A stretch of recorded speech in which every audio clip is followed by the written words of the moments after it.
Yeah, I mean, I like Ed. Ed's one of the best coaches. Ed's one of the best coaches in college basketball. Obviously, got a ton of respect for Ed. Haven't watched Ed. Haven't been obviously in Rhode Island.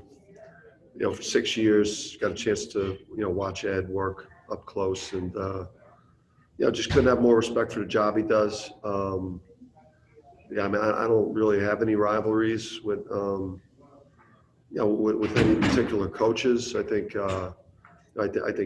schools and teams make rivals and rivalries, and I found myself in another institution that seems like it's going to be a really good fit to be a rival program, but that's not.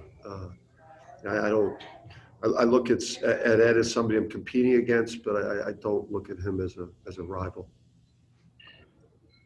As far as stacking up teams, I mean, UConn is a great rival for PC, much in the same way that URI was. Would you agree? Yeah, it's great. I mean, it's fun. I mean, I think it's one of the best parts about coming back to the Big East is especially when the fans are allowed back into the mix. I was expecting, Frank, probably a much different type of welcome at the dunk with my return. So I'll be spared that this year, and I'm sure they'll welcome me. They'll welcome me next year the way only Providence fans can. So it's. I think it's just going to be great for both programs, man. It's going to be just like 2 or 3 times a year potentially with the Big East tournament. Hopefully, both of us competing at the top. Obviously, both teams are kind of staggering into this one a little bit, so it's not probably the kind of probably not the type of high-level matchup that we expect to be in. Thank you, Dan. You got it. Wayne? Thank you. Talk about the challenges Nate Watson presents tomorrow. Yeah, I mean, as good a front court player, as good a big guy as you'll play against in terms of back to the basket. That guy is just he's a lot to deal with. You've got to force him off the block. If he's getting paint catches, you're done. That's a hard thing because they've got obviously with Duke and Reeves in particular, and the way Horschler's playing, he's a challenge because they've got other good players you have to guard too. Any other questions, guys? Go ahead, Danny Barlotta. Yeah, what do you guys need to do to kind of contain David Duke tomorrow? Because he's had a couple of crazy games this year. Yeah, just be really, we've got, our defensive performances as of late have been lacking, nowhere near the level that that our team needs to play for us to win. The way we're currently constituted, we're not going to win, many games that go very much above, 70, maybe low 70s. So just across the board, we've got to be better defensively. We've got to keep out of the paint, and force them to become just a contested jump shooter. But that's your best bet, but it's easier said than done. The kid is really, really talented. Dom? Yeah, Dan, with what you saw last week from Gaffney and from Jackson, how does that maybe change your thinking going into this game? Knowing what, again, that they're obviously Jackson's back and getting in the mix, and Gaffney's made a little bit of a breakthrough. Yeah, I think Gaffney's been coming on in practice. I think he got out of the gate slow, and I think he's starting to find a better form. I mean, listen, we need more. We need more production. We need better play at point. I need to coach better. We need to play better at all positions right now. I mean, we're searching a little bit. Obviously, Andre, infuses us with a ton of athleticism, and and a guy that can really pass and make some plays. And we didn't start winning last year until Gaffney, took over the point guard position. So, I mean, we right now we're searching, and we're going to put 5 guys on the court to start the game tomorrow that have earned the opportunity tomorrow night. Sean Pregame. Hey, Coach. How neat is it, or good is it for you guys to just continue now to play? Like, just kind of get into a rhythm, work some kinks out, and get into a routine and so forth. Yeah, it's really good. I mean, it's important to catch any type of rhythm, to develop any type of flow to your season. Ours has been a mess since the start, and not even necessarily because we've had so few cases on the team and basically none on staff. So, but yeah, we need games. Adama is going to learn to foul less if he plays consistent games. I think you'll see better performances overall from our players if we just get a chance to play more. Gavin. Dan, with the unknown of not knowing how many games you're going to get in, is it each game a little bit more important to get some wins down the stretch here? Not for me, and I don't think for the team, because I'm a pretty urgent leader. Every game to me is life or death. It's the Super Bowl.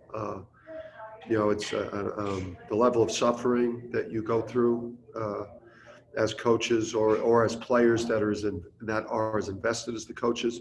When you're losing, your life is pretty miserable. So I don't think that it would be possible for a game to be any more important than me.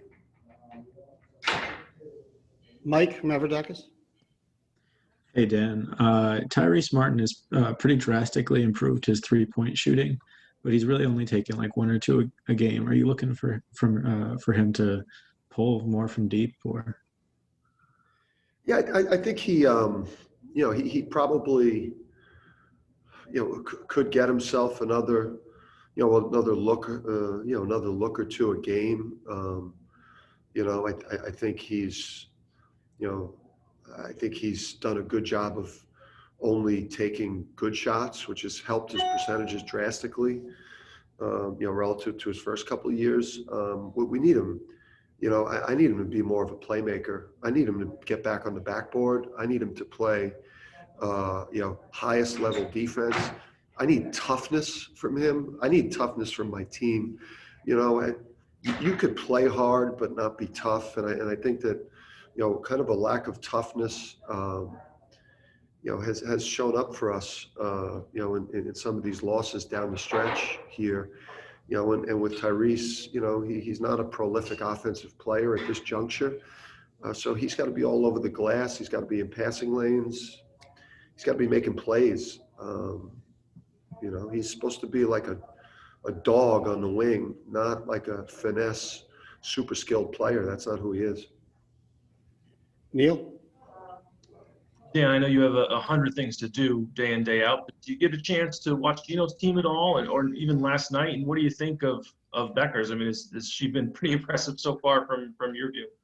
That was incredible last night. I caught, we had a long day of prep for Providence, so I caught the second half, but just, incredibly fun game to watch. I texted Gino just like right after the game.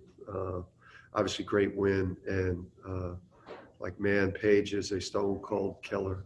I mean, just that level of player at that point in her career, to go into a game like that and to separate herself the way she did, and then obviously just the culture of everything that Gino's built, to get down 4 after having led. Having a lead, and then, South Carolina's on that run and they go up 4, and then just their ability to answer and get that game to overtime. It's, it was, we talked about it today a lot, the coaches, and, and how, how you need to show up here when you play basketball at UConn on game night, whether you play or coach here.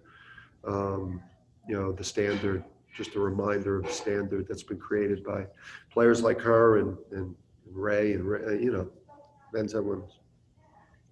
Sorry, long answer. Mike Crispino? Hey, Dan, getting that game under your belt with Seton Hall, getting back on the court and playing Big East games again, do you expect the start of this game with Providence, the team will have their legs under them a little bit better? I mean, it looked like they were wobbly a little bit, hadn't played in 10 days in the Seton Hall game. Yeah, you would hope so. You would hope that the game feel and just the opportunity to get a couple days in and practice and then to get a chance to get back out there will help.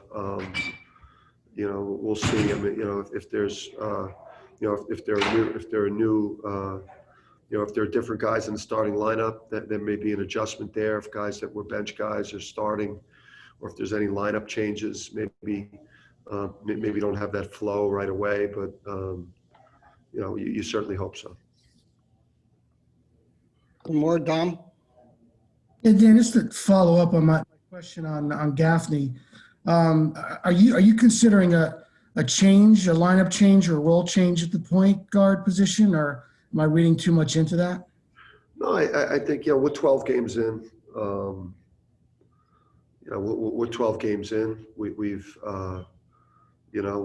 lost a couple here. We've obviously played without some key people. But we've gotten a little bit healthier with Andre back, and when you're losing, and things aren't going well, you're looking for solutions. So for us, it's been 2 days of practice. Usually there's a blue team and a gray team. Blue team's the starters. Gray team is the second unit. It's been white or gray the last 2 days because I don't feel like the way we've performed that there was a starting unit going into this game tomorrow night. So the guys that have fought the hardest, that are going to represent the standard of UConn the best, will start tomorrow. But yeah, there could be, but it's not just one position. Any other questions, guys? See the queue is clean. Okay. Thanks a lot, everybody. We'll talk.